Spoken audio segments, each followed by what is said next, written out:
Assalamualaikum warahmatullahi wabarakatuh. Perkenalkan, nama saya Abdul Sudirman Santoso dengan NIM 22650060. Di sini saya akan mereview materi pertama dan tugas dari tugas pertama. Nah, di sini materi pertama itu pengenalan cybercrime. Oke, langsung saja. Ini materi ada cyberspace atau ruang cyber, cybercrime atau kejahatan cyber, dan cyber law atau hukum cyber. Oke, next lagi. Nah, cyberspace atau dunia maya adalah istilah yang digunakan untuk merujuk pada ruang virtual di mana aktivitas komunikasi dan pertukaran informasi terjadi melalui jaringan komputer, terutama internet. Ini adalah lingkungan digital di mana orang-orang dapat berinteraksi, berbagi data, menjalankan bisnis, dan melakukan berbagai aktivitas online. Definisi cyberspace menurut kamus Cambridge Evans Learning Dictionary, the internet considered as imaginary area without limits where we can meet people and discover information about any subject. Cyberspace mencakup website, platform media sosial, email, dan semua jenis layanan online. Oke, next lagi. Di sini adalah sejarah munculnya cyberspace yang dimana semua sudah dijelaskan. Di sini saya akan menjelaskan tahun-tahun saja, tahun-tahun dimana cyberspace ini ada gitu ya, dikembangkan. Di situ sudah dijelaskan sendiri. Jadi pertama itu ada awal 1960 dan 1970-an. Itu untuk keterangannya bisa kita baca.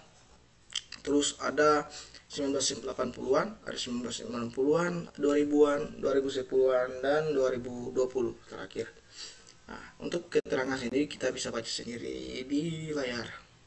Nah, istilah cyberspace pertama kali digunakan untuk menjelaskan dunia maya yang terhubung langsung ke internet oleh John Perry Barlow pada tahun 1990. John Perry Barlow adalah seorang penulis aktivis dan salah satu pendiri Electronic Frontier Foundation atau EFF, sebuah organisasi yang memperjuangkan hak-hak pengguna dan kebebasan di dunia maya. John Perry Barlow juga mendeklarasi a Declaration of the Independence of Cyberspace. Next. Nah, kita masuk di cybercrime. Kongres PBB yang dikutip oleh Bart dan Nawawi Arif yang membahas tentang pencegahan kejahatan dan perlakuan terhadap pelaku kejahatan di Havana, Kuba pada tahun 1990 dan di Wina, Austria pada tahun 2000. Mengidentifikasi dua istilah yang terkait dengan pengertian kejahatan cyber atau cybercrime, yaitu kejahatan cyber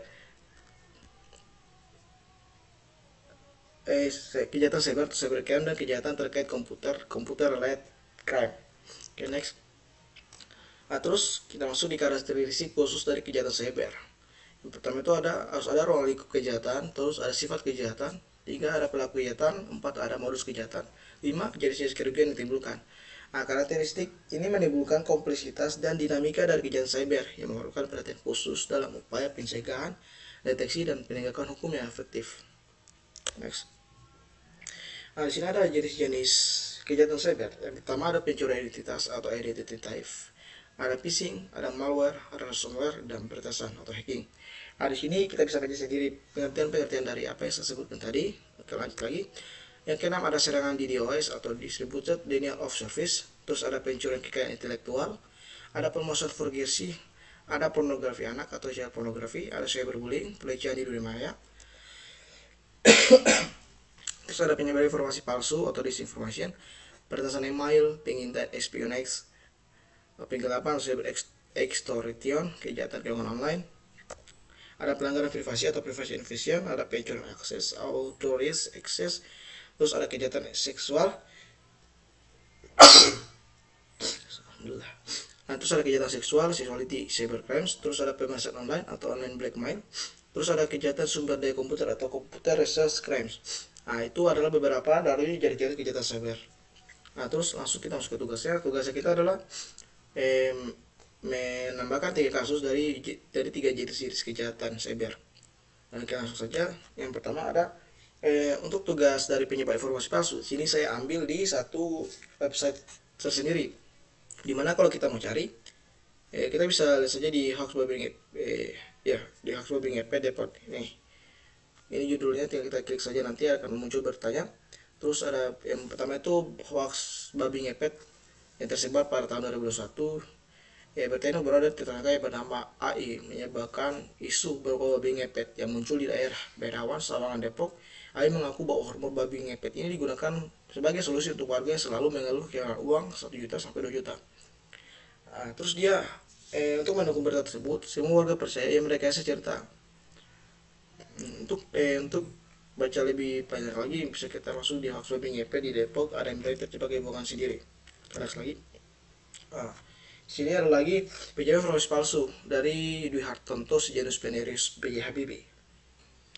Nah, ini terjadi pada tahun 2016. Mahasiswa bernama Dwi Hartanto mengaku bahwa memiliki karir di dunia aeronautika agar ia bercerita menciptakan satelit launch vehicle atau SLV, wahana peluncur satelit, dan teknologi yaitu D-7S. Terus selain itu juga disebut sebagai pemilik hak paten di bidang dirgantara. Ia membuat bercerita mengenai diaspora jenius Indonesia ditinggalkan oleh negaranya, namun diakui oleh negara lain. Untuk baca lebih lanjut bisa kita baca di Dwi Hartanto sejenis penerus PJBB terkait pembohong. Oke. Terus ada hal sampet di sini informasi datanya ini saya ambil lagi di suatu website yang sama dengan Dwi Hartanto sejenis penerus PJBB. Di situ saya ambil untuk hoax sama sampet ini. Terus ada ini dia terjadi pada 2 Oktober 2018. Untuk bacanya lebih dalam lagi nanti kita bisa masuk ke webnya itu dengan judul Dwi Hartanto sejenis PJBB. Di situ telah lengkap.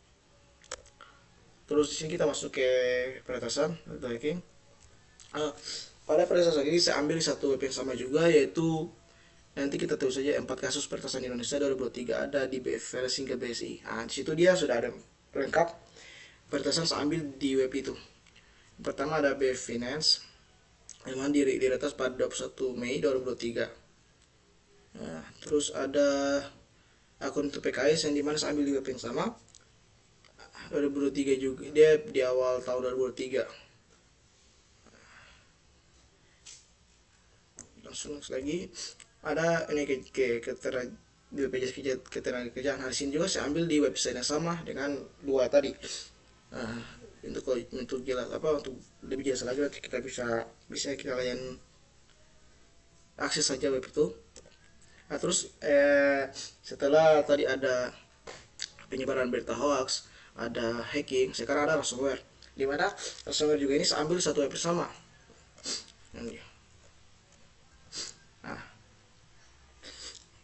Bersama itu 5 serangan ransomware terbesar yang diminta tebus 1 triliun. Di situ dia ada execute copy terpojok oleh serangan cyber.